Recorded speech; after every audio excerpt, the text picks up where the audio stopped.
introduction. Rachel Saperi James. I'm a proud Seattle woman.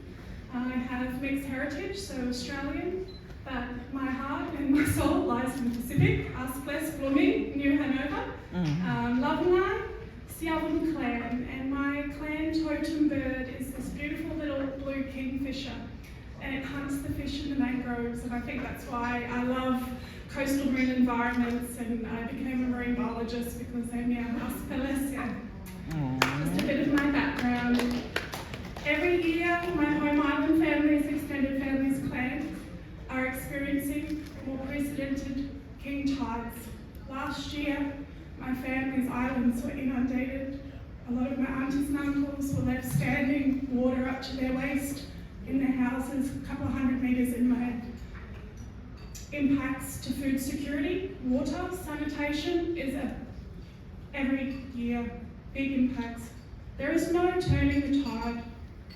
We all know, we all share this collective together. We share this experience. So we must support and work with our communities to adapt, to best manage, and best as possible build community climate resilience. And I'm so fortunate to work with a wonderful team of pandas, WWF, who works directly with grassroots community groups from the ground level up. The Pacific region remains vastly underserved by access to climate finance. According to SBC recent reports, the region currently receives less than 0.22% of the promised $100 billion that donors pledged in 2010 to be mobilised annually by 2020. The Pacific region will need $2 billion a year to address some of the transition of energy sector, some of the resilience and adaptation to climate change. Collectively, our region is accessing only $220 million a year. That's less than 0.22% of the global fund.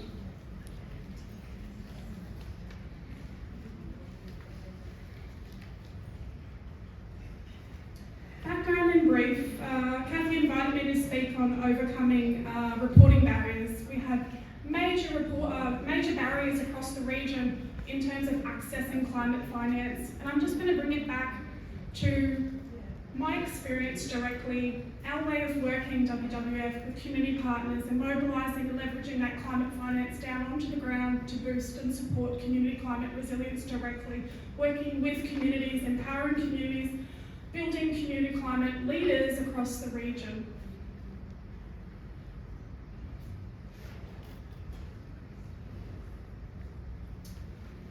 So major challenges and barriers to accessing climate finance. Now, I feel like I'm preaching to the preached.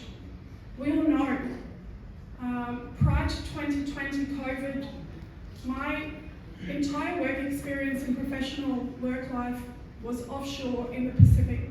I returned to Australia and took up back Australia, working from this side of the fence during the pandemic, but my entire work professional experience has been across the Pacific region, working home in Papua New Guinea and across the region, working directly at the grassroots with CBOs and NGOs and understanding directly the limitations, the barriers, the resource gaps, the inability to access finance because of internet, because of power, because of no Wi-Fi connection, limited resource, limited knowledge, sharing of those who are in the know.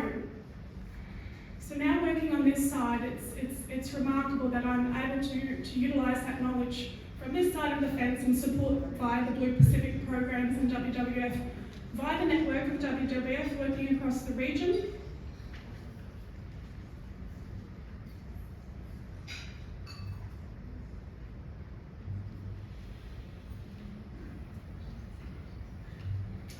So I've written a list up here in terms of addressing barriers. We need to provide capacity building that is actually tailored to the needs and the gaps of targeted priority communities. We need strategic tailored support. We need to simplify the climate finance application process. At the moment, it's too complicated. I know from talking to big international bingo Pacific operations, It's taken 6 years for them to get through a Green Climate Fund proposal just to success. 6 years. Our communities don't have that time to wait.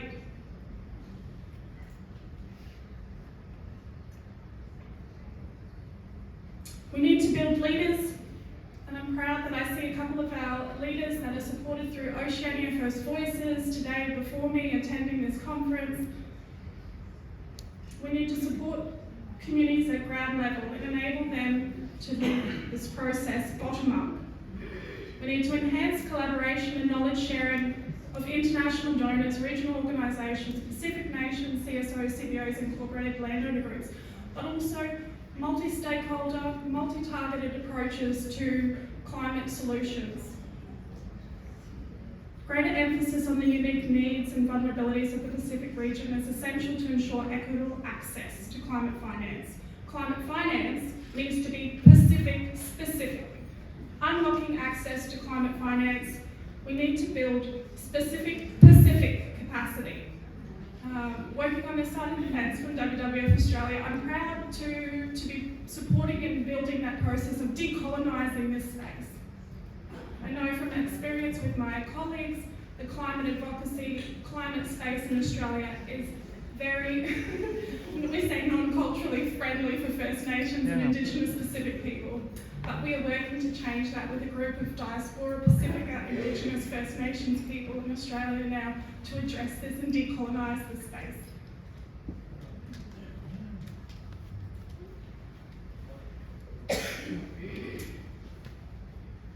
Capacity building based, tailored, targeted needs, reporting, monitoring and evaluation, training, empowering community leaders through CSOs, community networks, community facilitators. I see a community facilitator today, a CF.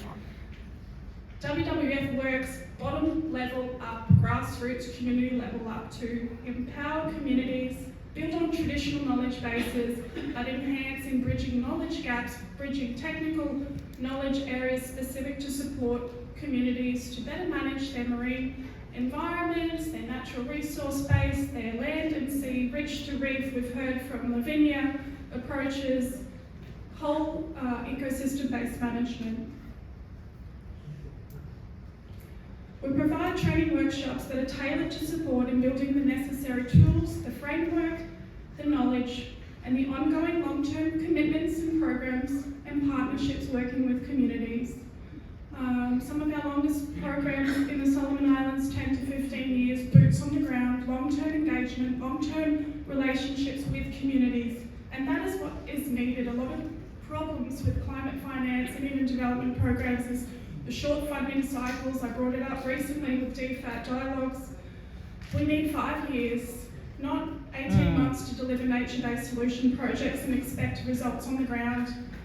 There's ActionAid Vanuatu, Mary sitting over here, that I'm proud to meet. One of our climate resilient by nature projects, ActionAid delivering nature-based solutions. However, midway through the project this year, we had double whammy of Category 4. 2 cyclones ripped through Tana and Erromango in Vanuatu alone. How do we overcome this?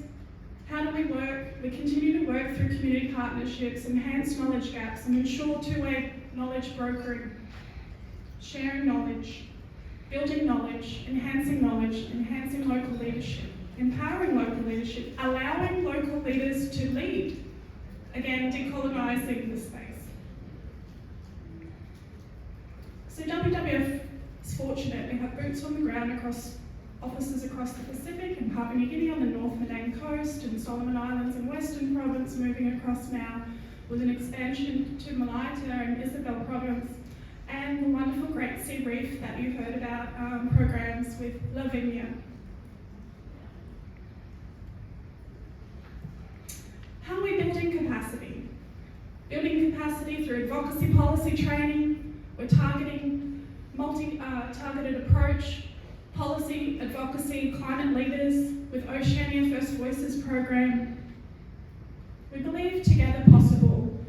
We recently held a regional advocacy training workshop led by Champion Alfred Ralifo in front of me, building and bringing together crop agencies, local organisations and NGOs and local clan community leaders in a space where we ran our international policy advocacy toolkit for policy advocacy.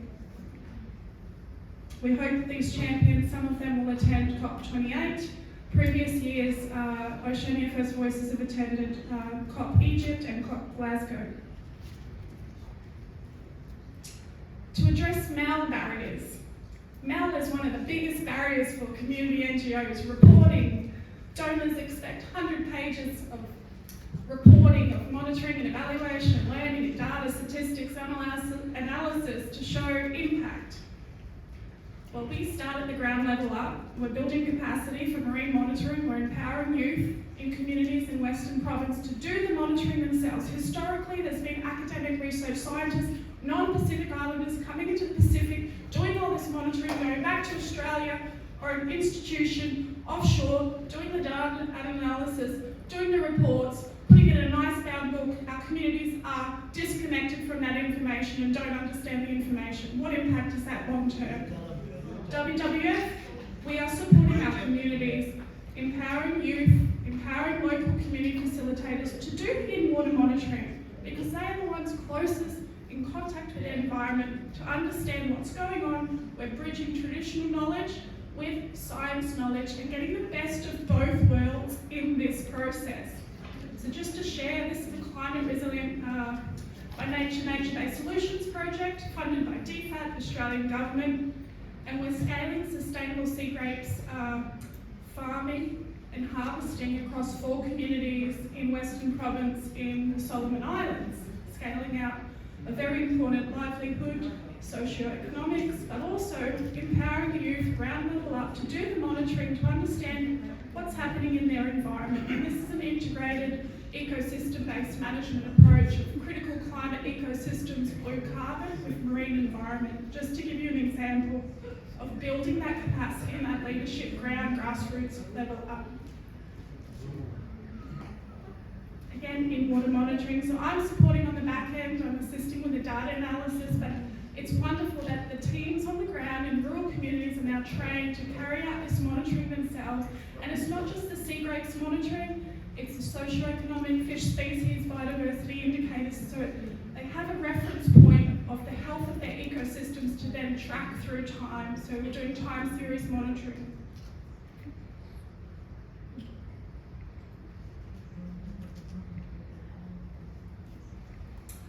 And we're empowering gender, GENSI and women's leadership regional-wide. Very proud, Lavinia Power Mary. We have a few Power Marys in the room today. Female leadership, empowering gender in marine fisheries resource management, building community resilience to climate change. Funded again, greatly thankful to the Australian Government and AusAid and DFAT. So this is what Kathy wanted me to present on, but I couldn't present on it because it's not me and it's not mine, so I felt I had to give and share a personalised story of our Blue Pacific programs. But in terms of innovation and enabling easier reporting to apply a Pacific Talanoa lens on reporting back to donors, there's been suggestions that it's more appropriate for reporting via film, video, storytelling, and folk tell us the example that I gave to Kathy. But I hand it over to you as Pacific Voices to take this up to the top level where you can, to drive this and advocate for video, film, storytelling, for monitoring, reporting, evaluating of projects to overcome 100-page reports and make it easier for local community grassroots organisations to report, to provide reports. And I want to advocate for this to the UN and to high-level donors, the Australian government, whoever's listening, in terms of we can't keep wasting money in terms of putting into overburden of administrative process. We need to act now, we need to be more efficient in how we deliver programs and projects, and we need to leapfrog this, and we have technology, we have innovation, and we need to be smart, thinking outside the box to support it, because our communities on the front lines cannot keep getting impacted at this rate, and we're not supporting them to build their community climate resilience because it takes 6 years for some organisations to get a proposal through for Green Climate Fund or other funds. No, we can't wait. We need to start acting now and shifting the way we do things and shifting the gears in our direction, in our favour.